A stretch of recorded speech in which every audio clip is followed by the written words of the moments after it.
Hi guys, ഇന്നത്തെ ഏറ്റവും പുതിയ സിനിമാ വാർത്തകളിലേക്ക് ഏവർക്കും സ്വാഗതം. സൂര്യയെ നായകനാക്കി RJ ബാലാജി സംവിധാനം ചെയ്ത കറുപ്പ് എന്ന സിനിമയുടെ ഏറ്റവും പുതിയ അപ്ഡേറ്റ് ഇപ്പോൾ പുറത്തു വന്നിട്ടുണ്ട്. സൂര്യയ്ക്കൊപ്പം തൃഷ, ഇന്ദ്രൻസ്, RJ ബാലാജി തുടങ്ങിയവർ പ്രധാന വേഷങ്ങളിലെത്തുന്ന ഈ ചിത്രത്തിന്റെ അവസാനഘട്ട ചിത്രീകരണം ഇപ്പോൾ ചെന്നൈയിൽ വെച്ച് ആരംഭിച്ചു കഴിഞ്ഞു. ഓൾറെഡി സിനിമയുടെ ഷൂട്ട് എല്ലാം തന്നെ പൂർത്തിയായതായിരുന്നു. എന്നാൽ എഡിറ്റിംഗ് ടൈമിലുണ്ടായ തീരുമാനത്തെ തുടർന്നാണ് സിനിമയ്ക്ക് 2 ആഴ്ചത്തെ ഷൂട്ട് കൂടി മൂവി ടീം പ്ലാൻ ചെയ്തിട്ടുള്ളത്. പ്രധാനമായും RJ ബാലാജിയും തൃഷയുമാവും ഈ 2 ആഴ്ചത്തെ ചിത്രീകരണത്തിൽ പങ്കെടുക്കുക. കൂടാതെ ഒരു ദിവസത്തെ ചിത്രീകരണത്തിനായി സൂര്യയും കറുപ്പിൽ ജോയിൻ ചെയ്യും. മാത്രമല്ല 2026 ഫെബ്രുവരി മാസം കറുപ്പ് റിലീസ് ചെയ്യാൻ മൂവി ടീം പ്ലാൻ ചെയ്യുന്നതായും വിവരങ്ങൾ ലഭിച്ചിട്ടുണ്ട്. കിഷ്കിന്ദ കാണ്ഡത്തിന് ശേഷം ബാഹുൽ രമേശിന്റെ തിരക്കഥയിൽ ദിഞ്ചിത്ത് അയ്യത്താൻ സംവിധാനം ചെയ്യുന്ന ഏറ്റവും പുതിയ സിനിമയാണ് എക്കോ. നിലവിൽ റിലീസിന് തയ്യാറെടുത്തിരിക്കുന്ന എക്കോയുടെ ഓൺലൈൻ പ്രൊമോഷൻസ് മൂവി ടീം ആരംഭിച്ചു കഴിഞ്ഞു. പടക്കളം എന്ന സിനിമയ്ക്ക് ശേഷം സന്ദീപ് പ്രതാപ് പ്രധാന വേഷത്തിലെത്തുന്ന ഈ ചിത്രത്തിൽ ബിനു പപ്പു, അശോകൻ, നരയൻ, വിനീത് തുടങ്ങിയവരും പ്രധാന വേഷങ്ങളിലെത്തുന്നുണ്ട്. ഈ വരുന്ന നവംബർ 21 തീയതി എക്കോ റിലീസിനെത്തും. ഇന്ദ്രജിത്ത് സുകുമാരനെ നായകനാക്കി ദീപു എസ് നായരുടെ തിരക്കഥയിൽ ജിതിൻ സുരേഷ് ടി സംവിധാനം ചെയ്ത ഏറ്റവും പുതിയ സിനിമയാണ് ധീരം. നിലവിൽ പോസ്റ്റ് പ്രൊഡക്ഷൻ വർക്കുകൾ പൂർത്തിയാക്കിയ ധീരം ഈ വരുന്ന നവംബർ 21 റിലീസ് തീരുമാനിച്ചിരുന്നെങ്കിലും പിന്നീട് അത് മാറ്റിയിരുന്നു. ഇന്നിപ്പോൾ ചിത്രത്തിന്റെ ഭാഗത്തു നിന്നും റെബ മോണിക്ക അവതരിപ്പിക്കുന്ന ശ്രദ്ധ വിശ്വനാഥ് എന്ന ക്യാരക്ടർ പോസ്റ്റർ മൂവി ടീം പുറത്തിറക്കിയിട്ടുണ്ട്. ഒരു ഇൻവെസ്റ്റിഗേഷൻ ക്രൈം ത്രില്ലർ പശ്ചാത്തലത്തിൽ തയ്യാറാവുന്ന ധീരനിൽ ഇന്ദ്രജിത്ത്, റെബ മോണിക്ക, നിഷാന്ത് സാഗർ, വിജയരാഘവൻ, ദിവ്യപിള്ള, അജു വർഗീസ്, റോഷൻ ബഷീർ എന്നിവരാണ് മറ്റു താരങ്ങൾ. മാത്രമല്ല ചിത്രം വരുന്ന ഡിസംബർ മാസത്തിലേക്ക് റിലീസ് പ്ലാൻ ചെയ്യുന്നതായും വിവരങ്ങൾ ലഭിച്ചിട്ടുണ്ട്. ലാലേട്ടനെ നായകനാക്കി ലിജോ ജോസ് പല്ലിശ്ശേരി സംവിധാനം ചെയ്ത് കഴിഞ്ഞ വർഷം തിയേറ്ററുകളിലേക്ക് എത്തിയ ഒരു ബിഗ് ബഡ്ജറ്റ് സിനിമയാണല്ലോ മലൈക്കോട്ട വാലിബൻ. ചിത്രം തിയേറ്ററുകളിൽ പരാജയമായിരുന്നെങ്കിൽ കൂടി പിന്നീട് സിനിമയ്ക്ക് ചില ആരാധകർ ഉണ്ടാകുന്ന കാഴ്ചയാണ് കാണാൻ സാധിച്ചത്. പലരും പറയുന്നത് കേട്ടു മലൈക്കോട്ട വാലിബൻ മികച്ചൊരു ആർട്ട് മൂവിയാണെന്നൊക്കെ. എന്നാൽ എന്നെ സംബന്ധിച്ചിടത്തോളം രണ്ടാമതൊന്ന് കാണാൻ തോന്നാത്ത ഒരു അപരാധമായിട്ടാണ് ചിത്രം എനിക്ക് ഫീൽ ചെയ്തത്. എന്തായാലും വാലിബൻ ഇപ്പോൾ ജപ്പാനിൽ റിലീസിനൊരുങ്ങുന്നു. നാടോടി കഥകളെ എന്നും ഇരുകൈനീട്ടി സ്വീകരിക്കുന്ന ജപ്പാൻ മലൈക്കോട്ട വാലിബനെ എങ്ങനെ സ്വീകരിക്കുമെന്ന് കണ്ടു തന്നെ അറിയാം. വരുന്ന 2026 ജനുവരി 17 തീയതിയാണ് മലൈക്കോട്ട വാലിബൻ ജപ്പാനിൽ റിലീസിനെത്തുന്നത്. മലയാള സിനിമയിൽ യുവതാരനിരയിൽ വലിയ വിജയങ്ങൾ സമ്മാനിച്ചിട്ടും കഴിഞ്ഞ കുറച്ച് പരാജയ സിനിമകളിലൂടെ പഴി കേൾക്കുന്ന നടനാണ് നിവിൻ പോളി.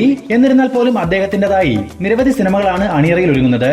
നിലവിൽ ഇപ്പോൾ തന്നെ ബേബി ഗേൾ, ഡിയർ സ്റ്റുഡന്റ്, സർവം മായ, 7 കടൽ 7 മലൈ എന്നീ സിനിമകളുടെ ചിത്രീകരണം പൂർത്തിയായി കഴിഞ്ഞു. ഈ 4 സിനിമകളും റിലീസിന് തയ്യാറെടുക്കുന്നുമുണ്ട്. മാത്രമല്ല നിലവിൽ ഇപ്പോൾ ബി ഉണ്ണികൃഷ്ണൻ നിവിൻ പോളിയെ നായകനാക്കി ഒരുക്കുന്ന സിനിമയുടെ ചിത്രീകരണം മണാലിയിൽ വെച്ച് നടന്നു വരുന്നു.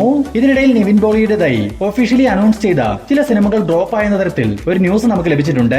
Gangsters of Mundanmala, Dolby Dineshan, താരം, ശേഖരവർമ്മ രാജാവ്, ബിസ്മി സ്പെഷ്യൽ, ആക്ഷൻ ഹീറോ ബിജു 2 എന്നീ സിനിമകൾ ഡ്രോപ്പ് ചെയ്തെന്നാണ് അറിയാൻ സാധിച്ചിട്ടുള്ളത്. മാത്രമല്ല നിവിൻ തന്റെ ഇൻസ്റ്റാഗ്രാം അക്കൗണ്ടിൽ നിന്നും ഈ സിനിമകളുടെ എല്ലാം അനൗൺസ്മെന്റ് പോസ്റ്റർ നീക്കം ചെയ്തിട്ടുമുണ്ട്. എന്തായാലും നിവിന്റെ സേഫ് സോണായ കോമഡി പശ്ചാത്തലത്തിൽ ഹൊറർ കഥ പറയുന്ന സർവം മായ എന്ന ചിത്രത്തിലൂടെ നിവിൻ വലിയൊരു തിരിച്ചുവരവ് നടത്തുമെന്ന് തന്നെ പ്രതീക്ഷിക്കാം. ദളപതി വിജയിയെ നായകനാക്കി എച്ച് വിനോദ് സംവിധാനം ചെയ്ത ജനനായകൻ സിനിമയുമായി ബന്ധപ്പെട്ട് വളരെ പ്രധാനപ്പെട്ട ഒരു അപ്ഡേറ്റ് സംവിധായകൻ എച്ച് വിനോദ് തന്നെ ഇപ്പോൾ തുറന്നു പറഞ്ഞിരിക്കുകയാണ്. ദളപതി വിജയുടെ 69ാമത് സിനിമയായ ജനനായകൻ തിയേറ്ററുകളിൽ നിങ്ങൾക്ക് ഒരു ആഘോഷമായി കാണാൻ സാധിക്കുന്ന ഒരു എന്റർടൈൻമെന്റ് സിനിമയാണെന്നും ഒരു രാഷ്ട്രീയ പാർട്ടിയെയോ രാഷ്ട്രീയക്കാരനെയോ വിമർശിക്കുന്ന രീതിയിൽ ഒന്നും തന്നെ ജനനായകനിൽ ഉണ്ടാവില്ല. മോസ്റ്റ്ലി വിജയുടെ രാഷ്ട്രീയ പ്രവേശനത്തിന് ബൂസ്റ്റ് നൽകാനല്ല അദ്ദേഹം ഈ സിനിമയിൽ അഭിനയിച്ചിരിക്കുന്നത്. പകരം തന്റെ ആരാധകർക്ക് വിജയ് നൽകുന്ന ഒരു ട്രിബ്യൂട്ട് ആയിരിക്കും ജനനായകൻ എന്നാണ് എച്ച് വിനോദ് സൂചിപ്പിച്ചിട്ടുള്ളത്. വരുന്ന 2026 ജനുവരി 9 തീയതി പൊങ്കൽ റിലീസായിട്ടാവും ജനനായകൻ തിയേറ്ററുകളിലേക്ക് എത്തുക. മലയാളി സിനിമാ പ്രേക്ഷകർ ഒന്നടങ്കം കാത്തിരിക്കുന്ന ഒരു റീ റിലീസ് ചിത്രമാണ് സമ്മർ ഇൻ ബെത്ലഹേം. സുരേഷ് ഗോപി, ജയറാം, മഞ്ജു വാര്യർ, കലാഭവൻ മണി, ലാലേട്ടൻ തുടങ്ങിയവരെ കേന്ദ്ര കഥാപാത്രങ്ങളാക്കി സിബി മലയിൽ സംവിധാനം ചെയ്ത സമ്മർ ഇൻ ബെത്ലഹേമിന്റെ റീ റിലീസ് തീയതി ഇപ്പോൾ പുറത്തു വന്നിട്ടുണ്ട്. ചിത്രം വരുന്ന ഡിസംബർ 12 തീയതി തിയേറ്ററുകളിലേക്ക് എത്തും. ദുൽഖർ സൽമാനെ നായകനാക്കി സെൽവമണി സെൽവരാജ് സംവിധാനം ചെയ്ത് ഇന്ന് തിയേറ്ററുകളിലേക്ക് എത്തിയ ഏറ്റവും പുതിയ സിനിമയാണല്ലോ കാന്ത. ദുൽഖറിനൊപ്പം ഭാഗ്യശ്രീ ബോർസെ, റാണ ദഗുപതി തുടങ്ങിയവർ പ്രധാന വേഷങ്ങളിലെത്തിയ കാന്തയ്ക്ക് എങ്ങു നിന്നും പോസിറ്റീവ് അഭിപ്രായങ്ങളാണ് സ്വന്തമാക്കാൻ സാധിച്ചിട്ടുള്ളത്. അതിനാൽ തന്നെ മികച്ചൊരു കളക്ഷനും ആദ്യ ദിനം കാന്തയ്ക്ക് നേടിയെടുക്കാൻ സാധിച്ചിട്ടുമുണ്ട്.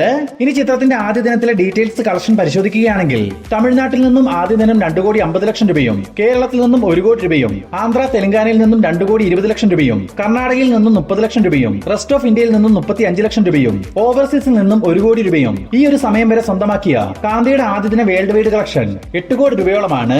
ഈ കളക്ഷൻ ഇന്ന് ഇതുവരെ ട്രാക്ക് ചെയ്തിരിക്കുന്നതാണ്. ഇന്നത്തെയും നാളത്തെയും total world wide official collection അറിയുവാൻ നമുക്ക് കാത്തിരിക്കാം. അല്ലു അർജുന്റെ സിനിമാ കരിയറിൽ തന്നെ ഏറ്റവും വലിയ വിജയങ്ങൾ സമ്മാനിച്ച സിനിമയാണ് പുഷ്പ ദി റൂളും പുഷ്പ ദി റൈസും. ഈ രണ്ട് സിനിമകൾക്കും പിന്നാലെ പുഷ്പയുടെ മൂന്നാം ഭാഗത്തിന്റെ വർക്കുകൾ ആരംഭിക്കാൻ പോകുന്നു. സംവിധായകൻ സുകുമാർ പുഷ്പ 3യുടെ സ്ക്രിപ്റ്റ് വർക്കുകൾ ആരംഭിച്ചു കഴിഞ്ഞുവെന്നും ഇന്ത്യൻ സിനിമയിൽ തന്നെ ഏറ്റവും ഉയർന്ന ബജറ്റിലാവും പുഷ്പ 3 തയ്യാറാവുകയെന്നും പറയപ്പെടുന്നു. നിലവിൽ ഇപ്പോൾ അല്ലു അർജുൻ അറ്റ്ലി സംവിധാനം ചെയ്യുന്ന AA22 എന്ന സിനിമയിൽ അഭിനയിച്ചു വരികയാണ്. അതേസമയം സുകുമാർ രാംചരണിനെ നായകനാക്കി തന്റെ പുതിയ ചിത്രം സംവിധാനം ചെയ്യാൻ ഒരുങ്ങുന്നു. ഇവരുടെ രണ്ടുപേരുടെയും തിരക്കുകൾ പൂർത്തിയാക്കിയ ശേഷം 2027ന്റെ തുടക്കത്തിൽ തന്നെ പുഷ്പ 3യുടെ ഷൂട്ടിംഗ് വർക്കുകൾ ആരംഭിക്കുമെന്നാണ് നമുക്ക് ലഭിച്ചിട്ടുള്ള വിവരങ്ങൾ സൂചിപ്പിക്കുന്നത്. ഇനി അല്ലു അർജുൻ അറ്റ്ലി കൂട്ടുകെട്ടിൽ ഒന്നിക്കുന്ന AA22 എന്ന സിനിമയുടെ ഷൂട്ടിംഗ് അപ്ഡേറ്റ് പരിശോധിക്കുകയാണെങ്കിൽ നിലവിൽ AA22ന്റെ ചിത്രീകരണം മുംബൈയിൽ ഒരുക്കിയിട്ടുള്ള ബ്രഹ്മാണ്ഡ സെറ്റിനുള്ളിൽ ബ്രേക്ക് ഒന്നും തന്നെ ഇല്ലാതെ കണ്ടിന്യൂസ് ആയി നടന്നു വരികയാണ്. നിലവിൽ ഇപ്പോൾ കടലിൽ നടക്കുന്ന ഒരു വാർ സീനിന്റെ ഷൂട്ടാണ് മുംബൈയിലെ സെറ്റിൽ നടന്നു വരുന്നതെന്നും അല്ലു അർജുൻ, മൃണാൾ താക്കൂർ, ദീപിക പദുകോൺ കൂടാതെ 2000-ഓളം വരുന്ന ജൂനിയർ ആർട്ടിസ്റ്റുകളും ഈ ഒരു ഷൂട്ടിൽ ഉണ്ടെന്നുമാണ് അറിയാൻ സാധിച്ചിട്ടുള്ളത്. വരുന്ന ഡിസംബർ മാസത്തോടുകൂടി മുംബൈയിലെ ഷൂട്ട് കഴിഞ്ഞാൽ ജോർദാൻ, ദുബായ് എന്നിവിടങ്ങളിലും AA22ന് ഷൂട്ട് ഉണ്ടാവും. 2026 മെയ് മാസത്തോടെയാവും ചിത്രത്തിന്റെ എന്റെ ഷൂട്ടിംഗ് വർക്കുകൾ മൂവി ടീം പൂർത്തീകരിക്കുക. തുടർന്ന് പോസ്റ്റ് പ്രൊഡക്ഷൻ വർക്കുകൾ പൂർത്തിയാക്കിയ ശേഷം 2027ന്റെ തുടക്കത്തിൽ തന്നെ AA22 റിലീസിനെത്തിക്കാനുള്ള തീരുമാനത്തിലാണ് മൂവി ടീം. ഏതാണ്ട് 700 കോടി രൂപയോളം ബഡ്ജറ്റ് കണക്കാക്കുന്ന AA22 നിർമ്മിക്കുന്നത് സൺ പിക്ചേഴ്സിന് വേണ്ടി കലാനിധിമാരനാണ്. ബോയാബജി ശ്രീനു സംവിധാനം ചെയ്യുന്ന ഏറ്റവും പുതിയ സിനിമയാണ് അഖണ്ഡ 2. ഇപ്പോൾ ചിത്രത്തിൽ നിന്നും താണ്ഡവം സോങ് എന്ന പേരിൽ ഒരു ലിറിക്കൽ വീഡിയോ ഇപ്പോൾ പുറത്തു വന്നിട്ടുണ്ട്. ഈ വരുന്ന ഡിസംബർ 5-ാം തീയതി തെലുങ്ക്, കന്നഡ, ഹിന്ദി, തമിഴ്, മലയാളം ഭാഷകളിൽ പാൻ ഇന്ത്യൻ റിലീസായി അഖണ്ഡ 2 തിയേറ്ററുകളിലേക്ക് എത്തും.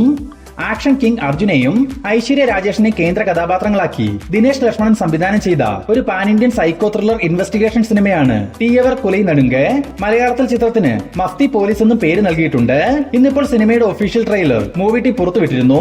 ഈ ഒരു ട്രെയിലർ കണ്ടപ്പോൾ എനിക്ക് തോന്നിയത് സ്ഥിരം ഒരു സൈക്കോ ത്രില്ലർ സിനിമകളിൽ കാണാറുള്ള മൊമെന്റ്സ് ഒക്കെ ചേർത്ത് ഒരു ടിപ്പിക്കൽ ടെംപ്ലേറ്റിൽ എടുത്തിരിക്കുന്ന ഒരു സൈക്കോ ത്രില്ലർ മൂവി പോലെയാണ്.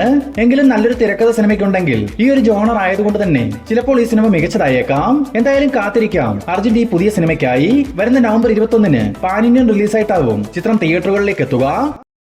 ലാലേട്ടനെ നായകനാക്കി ജിത്തു ജോസഫ് സംവിധാനം ചെയ്തു വരുന്ന ദൃശ്യം 3 എന്ന ചിത്രത്തിന്റെ അവസാനഘട്ട ചിത്രീകരണം കഴിഞ്ഞ ദിവസം മൂവാറ്റുപുഴയിൽ വെച്ച് ആരംഭിച്ചിരുന്നു.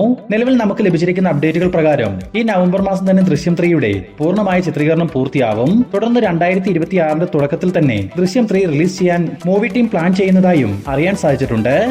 മെഗാസ്റ്റാർ മമ്മൂട്ടിയുടെ പ്രൊഡക്ഷൻ കമ്പനിയായ മമ്മൂട്ടി കമ്പനി ആദ്യമായി നിർമ്മിച്ച ഒരു ഷോർട്ട് ഫിലിമാണ് ആരോ. മഞ്ജു വാര്യർ കേന്ദ്ര കഥാപാത്രമായിട്ടെത്തി രഞ്ജിത്ത് സംവിധാനം ചെയ്ത ആരോ എന്ന ഷോർട്ട് ഫിലിം റിലീസിനൊരുങ്ങുന്നു. ഈ വരുന്ന നവംബർ 16-ാം തീയതി ഞായറാഴ്ച വൈകിട്ട് 5 മണിക്ക് മമ്മൂട്ടി കമ്പനിയുടെ ഒഫീഷ്യൽ യൂട്യൂബ് ചാനലിലൂടെ ആരോ സ്ട്രീമിംഗ് ആരംഭിക്കും. സുരേഷ് ഗോപിയെ നായകനാക്കി മാത്യു തോമസ് സംവിധാനം ചെയ്തു വരുന്ന ഏറ്റവും പുതിയൊരു മാസ് ആക്ഷൻ എന്റർടൈൻമെന്റ് സിനിമയാണല്ലോ ഒറ്റക്കൊമ്പൻ. നിലവിൽ 80% ചിത്രീകരണം പൂർത്തിയായ ഒറ്റക്കൊമ്പന് ഇനി മലേഷ്യയിലും സിംഗപ്പൂരുമായി ഒരു ഷെഡ്യൂൾ ചിത്രീകരണം കൂടി പൂർത്തീകരിക്കേണ്ടതായിട്ടുണ്ട്. നിലവിൽ ആ ഒരു ഷൂട്ടിന് വേണ്ടി സുരേഷ് ഗോപി ഫിസിക്കലി കുറച്ച് മേക്ക് ഓവർ ചെയ്യുന്നുണ്ടെന്നും പുതിയൊരു ലുക്കിലാവും ഈ ഒരു ഷെഡ്യൂൾ ചിത്രീകരണം നടക്കുകയെന്നും പറയപ്പെടുന്നു. ഈ നവംബർ മാസം അവസാനമോ വരുന്ന ഡിസംബർ മാസത്തിന്റെ തുടക്കത്തിലോ ഒറ്റക്കൊമ്പന്റെ വിദേശ രാജ്യങ്ങളിലെ ഷൂട്ടിംഗ് വർക്കുകൾ ആരംഭിക്കും.